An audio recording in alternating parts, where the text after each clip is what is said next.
Sungguh-sungguh Allah sangat ridho ketika seorang hamba itu makan ketika sesuap nasi dia muji Allah, ketika minum seteguk nasi dia muji Allah. Itu kalau orang diridhoni Allah itu wali betul. Itu untuk jadi wali itu gampang. Kamu makan ridho, kamu nginjak buminya Allah ridho seneng, kamu hidup keseharian aman seneng. Nah ini supaya sampean kita semua ngaji betapa panduan Rasulullah untuk menggapai ridho Allah itu banyak yang keseharian sekali. Saking kesehariannya banyak dalam hadis dan itu sahih. Nabi menyebut hal-hal yang keseharian. Hatta ma tas'alu fi imra'atika, kamu punya uang kemudian istri kamu bisa makan itu ibadah. Bahkan sebagian ibadah itu dicontohkan Nabi yang akhirnya diprotes sahabat. Yaitu wa fi buti ahadikum sedekah, kamu menggauli istri kamu itu ya sedekah. Sampai sahabat bilang yang benar ya Rasulullah. Ayati ahaduna syahwatahu wa huwa lahu ajrun. Masa urusan biologis, urusan syahwat kemudian dia dapat pahala. Nabi menjawab, alaysa law wada'aha fi haramin akana alaihi wisrun. Bagaimana kalau dia meletakkan ke yang tidak benar itu kan dosa. Nah, hal-hal seperti ini yang saya ingin teman-teman semua. Saya juga agak ingin ngaji demi Anda juga agak ingin. Itu dosa sekali ngaji kok pesanan kelompok tertentu itu enggak boleh. Islam itu untuk semua. Jadi ya cuma karena di depan saya jenengan ya seakan-akan jenengan korbannya. Itu ada ilmunya dalam usul fikih itu. Jadi orang itu harus ngaji usul fikih. Nama yang disebut, mungkin Mas Sufyan masih ingat zaman ngaji usul fikih. Nama yang disebut itu tidak jaminan sebagai prioritas perintah. Jadi misalnya gini, kebetulan yang di depan Nabi itu Abu Dzar. Nabi ya bilang, ya Abu Dzarin ini uhibbuka misalnya, atau ya Mu'ad ini uhibbuka, atau ya Abu Hurairah ini uhibbuka misalnya. Banyaklah riwayat yang Nabi nyebut ya Abu Dzarin, ya Mu'ad, ya Abu Hurairah. Kemudian misalnya Nabi meneruskan khitab, ini uhibbuka, saya mencintai kamu, fakul dubur sholatin, atau sebagian riwayat disebut fala tada'anna dubura kulli sholatin, Allahumma inni ala dzikrika wa syukrika wa husni ibadatik. Saya mencintai kamu, siapa saja, Mu'ad bisa, Abu Dzar bisa siapa. Saya mencintai kamu, mohon kalau habis sholat kamu jangan lupa wiridan Allahumma inni ala dzikrika wa syukrika wa husni ibadatik. Ya Allah, tolong kami permudah supaya mudah ingat Engkau. Anda tidak bisa mentang-mentang, wong nama saya Parmin, nama saya Purnomo, itu yang diperintahkan Mu'ad misalnya. Jadi yang disebut satu, tapi khitab itu untuk siapa saja. Saya teruskan. Jadi saya mohon semua kita melakukan kebaikan itu, kalau dalam kaidah fikih disebut al-yakin la yuzalu bisyak. Banyak kebaikan yang kebenarannya itu 100%. Tidak punya efek samping ke pihak lain, ke kelompok lain, ke komunitas lain. Itu tadi misalnya Anda makan, dan itu murah sekali, hanya butuh satu piring. Setiap punyaan kamu muji Allah, setiap minum kamu muji Allah. Itu redaksinya Rasulullah SAW disebut, Allah sangat ridho ketika seorang hamba makan, kemudian dia memuji Allah. Atau minum, kemudian dia muji Allah. Logikanya gampang, negara seperti ini yang kamu harapkan bentuknya kayak apa, mertua, ipar, komunitas, tetangga, itu nyata terjadi itu kan belum pasti. Sementara yang mesti terjadi adalah kamu butuh makan, kalau tidak mati. Butuh minum, kalau tidak mati. Butuh bumi yang nyaman ditempati, kalau tidak kita juga mati. Sebab itu Allah kalau menyebut nikmatnya itu hal-hal yang keseharian. Alladzi at'amahum min ju'. Allah itu siapa? Allah itu yang menciptakan kamu bisa makan. Tidak berlebihan, Allah itu yang menciptakan kondisi sosial itu ideal. Zaman Nabi itu ya ada orang munafik. Orang-orang pilihan Allah itu juga diuji orang sekelilingnya yang macam-macam. Semua diuji sesuai konteks zaman dan waktu. Nah, tapi ada ibadah-ibadah yang selalu disarankan Nabi. Sampai Nabi itu pernah ditanya, ayul islami khairun ya Rasulullah, Islam terbaik itu gimana? Jawaban Nabi itu unik. It'amut to'am, Islam terbaik itu ya makan-makan, santai-santai. Ketika Allah menyebut beberapa kebaikan, falak tahamal aqobah, wa ma adrokan Allah mal aqobah. Terusannya apa? Fakku rokobah. Terusannya apa? Au it'amun fiyaumin di masubah. Ya itu acara makan-makan itu juga Islam. Kenapa? Ya bayangkan kalau tidak ada makanan, kita mati kan? Kondisi sosial tidak ideal itu Anda masih gak apa-apa, tapi kalau Anda tidak makan, Anda tidak minum, Kamu punya istri cerewet masih bisa hidup, punya mertua cerewet masih bisa hidup. Tapi kalau tidak makan bisa mati. Berarti penting mana istri sama makan? Penting mana? Makan. Semoga istri Anda dengar, nanti kamu disuruh makan tapi pulang deh. Itu kalau dibahasakan makan masih memahami. Penting mana nasi satu piring dengan istri. Nggak ada nasi mati, nggak ada istri belum mati. Penting mana? Gak berani jawab kan? Nah, ternyata Anda ada garang kan di depan istri. Jadi saya mohonlah, mungkin Mas Sufyan Sauri tadi yang bisa bantulah. Teman-teman tuh ngaji yang keseharian saja. Karena kita nyari ridha Allah itu berdasar firman Allah. Dan firman Allah itu menyebut keseharian tuh riang, gampang. Yaitu tadi misalnya wa min ayatihi manamukum bil laili wan nahar. Termasuk ayat-ayat Allah itu kamu tidur. Maka dulu itu ada guyonan, ada tokoh Mu'tazilah, kelompok dalam Islam yang berpikir manusia itu bisa menentukan ikhtiarnya sendiri. Karena saya bisa duduk, ingin berdiri, berdiri. Karena kelompok ini nggak terima kalau semua kehendak Allah, nanti bagaimana kalau semua kehendak Allah kok ada hisab ya, ada sanksi. Lucunya itu, dia akhirnya, ini cerita ya, mencintai seorang perempuan, cantik sekali. Dan itu dia menjadi ahli sunnah itu oleh hal-hal yang sepele. Karena istrinya cantik, ya namanya suami istri hubungan intim. Terus ditanya, Mas, masih ingin lagi? Masih. Silahkan diulang lagi. Wah ya tidak bisa. Katanya manusia bisa menentukan yang diinginkan. Itu tobat itu. Itu nggak bisa ditobatkan Mas Sufyan Ats-Tsauri. Orang cantik yang mudah nobatkan orang itu orang cantik. Segampang itu. Akhirnya kita tahu, makanya kalau dalam kitab Hikam itu disebut al-aqil mayyakul madza yaf'alu wa hubi wal ghafil mayyakul madza af'al. Orang yang punya akal karena sadar ini wilayah Allah, semua milik Tuhan. Itu dia tiap hari berpikir, besok Allah akan melakukan apa terhadap dunia ini. Kamu merencanakan suatu mau plesir, ternyata gempa. Mau wisata ke Rusia, ternyata perang. Kamu tidak pernah tahu apa yang akan terjadi besok. Wa ma tadri nafsum madza taksibu ghadan. Tapi anda semua kita ini sering punya jadwal permanen. Makanya saya kalau diundang siapa saja, sana takdir. Yang jelas Gus ini acara penting. Ya masih acara penting nak pangeran ngersakno piye? Kok ape dadi pangeran? Kamu kok mau jadi Tuhan? Itu kadang ya kiai. Penting Gus acara ini jenengan harus memastikan bisa. Loh kamu itu yang ngajarin tauhid, sesuatu itu biadillah kok bilang-bilang apa pasti. Kalau maksa terus tak tobatkan loh kamu kata saya itu. Ya kalau gitu Gus bilang insya Allah. Wah itu hati saya, fisik saya, roh saya sudah bilang insya Allah. Tidak usah kamu latih kata saya.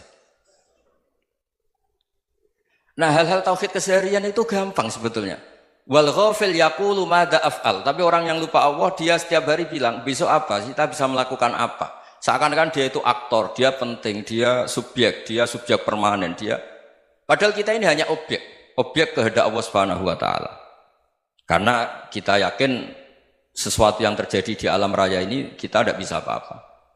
Makanya saya sering ngaji, sering bilang saya, ketika Anda mensifati Allah, dia yang menghidupkan. Sudah itu tanamkan, sehingga ketika kita mati, santai saja. Kenapa santai? Allah punya cara menghidupkan kita. Zaman kita hidup juga gak tahu caranya ngelola jantung, ngelola paru-paru.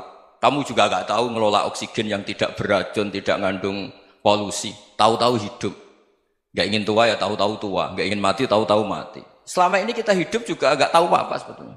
Hanya gaya tok, punya jadwal, punya planning. Kalau kamu bisa menentukan pilihan Anda, pasti Anda istrinya cantik, 4 neriman semua, kona'ah semua. Nyatanya enggak kan? Ada 1 jelek, cerewet. Wah itu kan, nyatanya enggak bisa apa-apa Anda kan? Dan kamu bawa mati lagi. Itu kan, istri Anda juga gitu, punya keinginan, punya suami yang ganteng, yang jabat, yang neriman, yang enggak poligami. Ya enggak kesampaian juga. Kalau kita ngitung tingkat kegagalan kita itu gagal terus. Ya kan? Nah, terus ingat Allah, madza yaf'alu wa bi. Orang yang punya akal selalu berpikir Allah itu menghendaki apa terhadap saya. Lalu sama-sama orang melihat orang yang serius. Itu kata Anda itu pemikir berat, serius. Senang punya tokoh yang merengut tuh, karena kamu anggap serius. Tapi sebagian orang anggap orang yang serius itu wong merengut, wong masam, wong muka kok ditekuk. Jadi sama Itu hati ya muqallibal qulub tsabbit qalbi ala dini. Karena kita enggak tahu cara berpikir kita tentang orang lain, tentang sekeliling kita. Misalnya kita orang baik yang jenis ngurmat fakir miskin. Ada orang bangun masjid mewah itu janggal. Apa artinya masjid mewah kalau banyak orang kelaparan? Tapi kalau yang jenis pendidikan apa artinya masjid mewah kalau tidak bisa ngaji? Nanti yang jenis infrastruktur apa artinya ini kalau semuanya punya sudut pandang yang berbeda-beda. Dan Islam mengapresiasi semua kebaikan.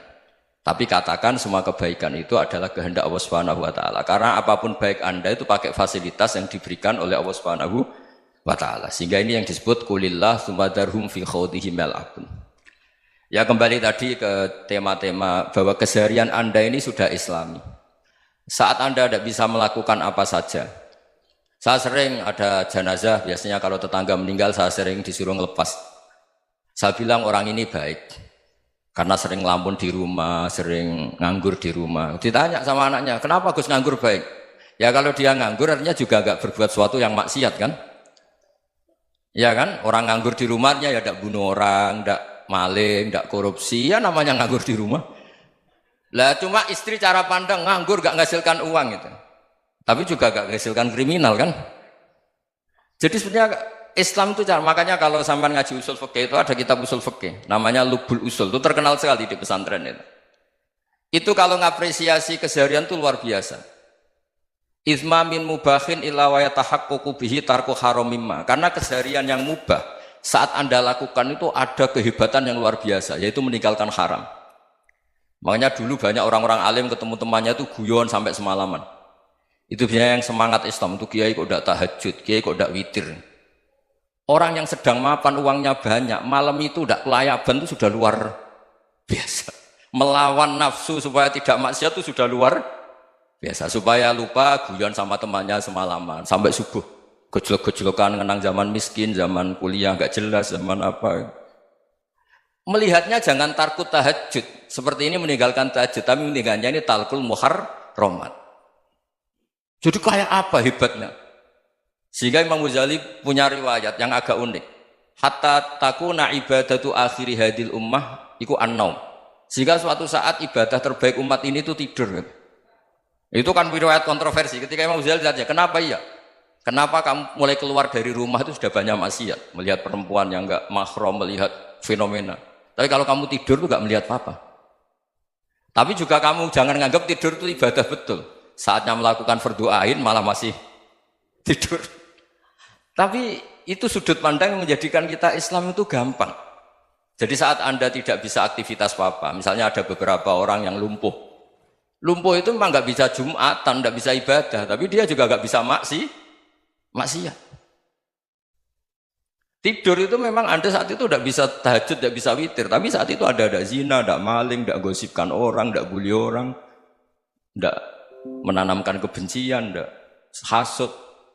Sehingga tidur menurut Allah Ta'ala wa min ayatihi manamukum billaili apa?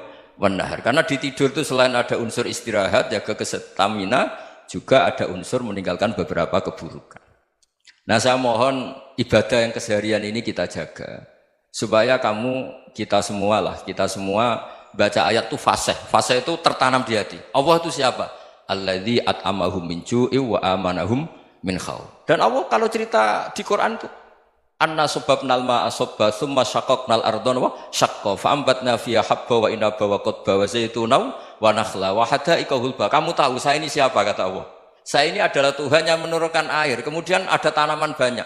Habba wa inaba wa qadba, ada zaitun, ada tin, kalau orang Jawa mungkin ada tela, ada padi, ada mangga, ada pisang. Sudah. Wa inaba wa zaituna wa nakhla wa hada'iqa hulba. Ada perkebunan yang lebat. Tujuannya apa? Mata Allahkum, silahkan kamu pakai, kamu nikmati. Tapi karena kadang kita ini punya ide-ide besar. Tadi untuk syukur saja nunggu punya istri riman, rumah baik, tetangga baik, komunitas baik, semuanya baik baru syukur. Lama-lama nanti ada di surga, syukurnya nunggu surga paling kelas A. Itu sudah ada yang menghuni Rasulullah, kamu nggak boleh di situ. Masa untuk syukur saja? Repotnya Masya Allah. Jadi mohonlah Quran yang kalau Anda hafalkan juz sama itu kan ada ayat-ayat yang kayak tadi. Ya, fal yang dzuril insanu ila ta'ami. Coba lihat. Apa yang kamu makan ya? Dari mana? Dan untuk mempertahankan hidup kamu keseharian. Jadi jangan kira ibadah itu harus membentuk komunitas yang versi Anda. Ibadah itu harus yang hal yang mulu-mulu. Kesehariannya Anda alami. Loh ini saya tidak bikin-bikin. Saya ngaji bukan karena berdasar pesanan. Itu ayat yang saya bacakan betul ada ayatnya kan. Fal yang dzuril insanu ila tu'ami anna sobabnal ma'a sobba thumma syaqaqnal ardo syaqqa fa ambasna fiha habba wa inaba wa qadba wa zaituna wa nakhla wa hada'iqa ghulba. Terusannya apa? Mata'al lakum, silakan kamu nikmati. Mata itu silakan kamu nikmati. Ya kayak sampean dikasih hidangan ya makan. Ya sudah makan, habis makan ya minum, habis itu ngantuk ya tidur. Ya sudah normal-normal saja. Kayak apa indahnya Islam? Tapi Anda mencari Islam yang gimana lagi? Nah itu yang diajarkan guru-guru kita, diajarkan sanad kita sampai Wali Songo, sampai Rasulullah SAW. Bahwa pada akhirnya ada jihad, ada perang. Itu dulu memang perang, bukan membunuh, beda. Dulu kita dijajah Belanda ya perang, dan itu normal karena kita dijajah. Jadi ketika orang lain ingin baik sama kita, wa in ahadum minal musyrikin astajaroka ya fa'jirhu hatta yasma'a kalam Allah. Kalau mereka ingin baik ya kita baik. Makanya ada istilah mustakman, mu'ahad. Kalau mereka ingin damai, berdampingan dengan kemajmukan ya itu yang lebih baik. Karena memang Islam menghormati proses perdamaian. Wa in janahu lis-salmi ya fajnah lah. Kalau ingin damai ya kita harus damai.